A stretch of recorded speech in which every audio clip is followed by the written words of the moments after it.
আজকে আপনাদেরকে আরেকটা নতুন জিনিস দেখাবো, যেটা হচ্ছে বেগুন পোস্ত।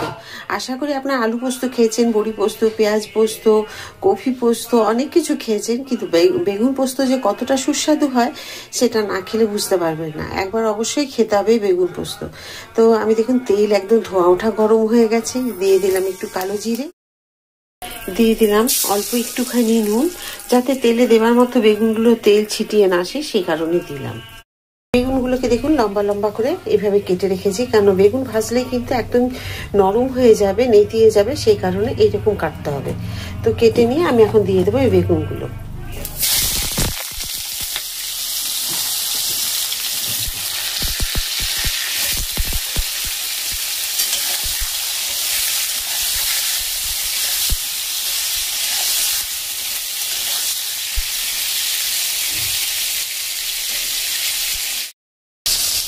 বেগুনগুলোকে হাই ফ্লেমে ঢাকা না দিয়ে ভেজে নিতে হবে। ঢাকা দিলে কিন্তু একদম নরম হয়ে নেতিয়ে পড়বে, সে কারণে একদম ঢাকা দেবেন না।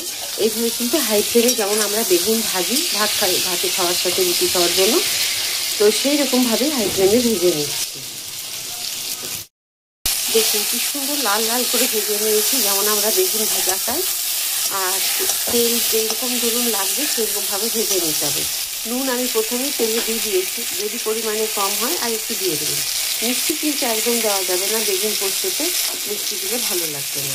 এবার দেখুন আমি মিক্সিতে পোস্ত বেটে রেখেছিলাম, 2টো কাঁচা লঙ্কা দিয়েছিলাম। ঝাল যে যার মতো করে নিজের মতো করে খাবে।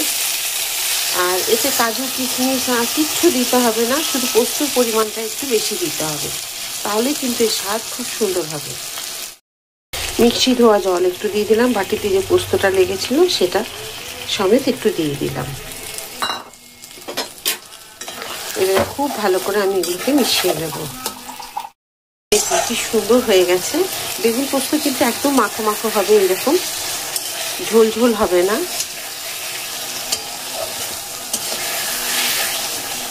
এবার আমি নামিয়ে নেবো একটা বাটিতে।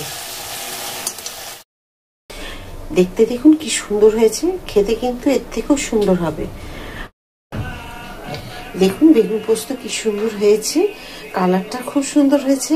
আর এইরকমই মাখো মাখো হবে, পোস্তর পরিমাণটা একটু অবশ্যই বেশি দেবেন, তাহলে কিন্তু স্বাদটা খুব ভালো হবে। আবার বলে দিচ্ছি, কাজু কিশমিশ আমন্ড কিচ্ছু দিতে হবে না, শুধু পোস্তর পরিমাণটা একটু বেশি দেবেন। কেমন লাগলো তাহলে আপনাদের আজকে বেগুন পোস্ত? আজকের বেগুন পোস্ত যদি আপনাদের সকলের ভালো লেগে থাকে, লাইক, সাবস্ক্রাইব আর শেয়ার করে আমার পাশে থাকবেন। যেমন প্রতিটা ভিডিওতে, প্রতিটা রান্নায় আপনারা আমার সাথে থাকেন, আবার একটা নতুন ভিডিওতে নতুন রান্না নিয়ে আপনাদের সকলের কাছে চলে আসবো। আর রান্নাগুলো কেমন লাগে অবশ্যই কিন্তু আমার কমেন্ট করবেন, ভুলে যাবেন না যেন। তো সবাই খুব ভালো থাকুন, সুস্থ থাকুন, নমস্কার।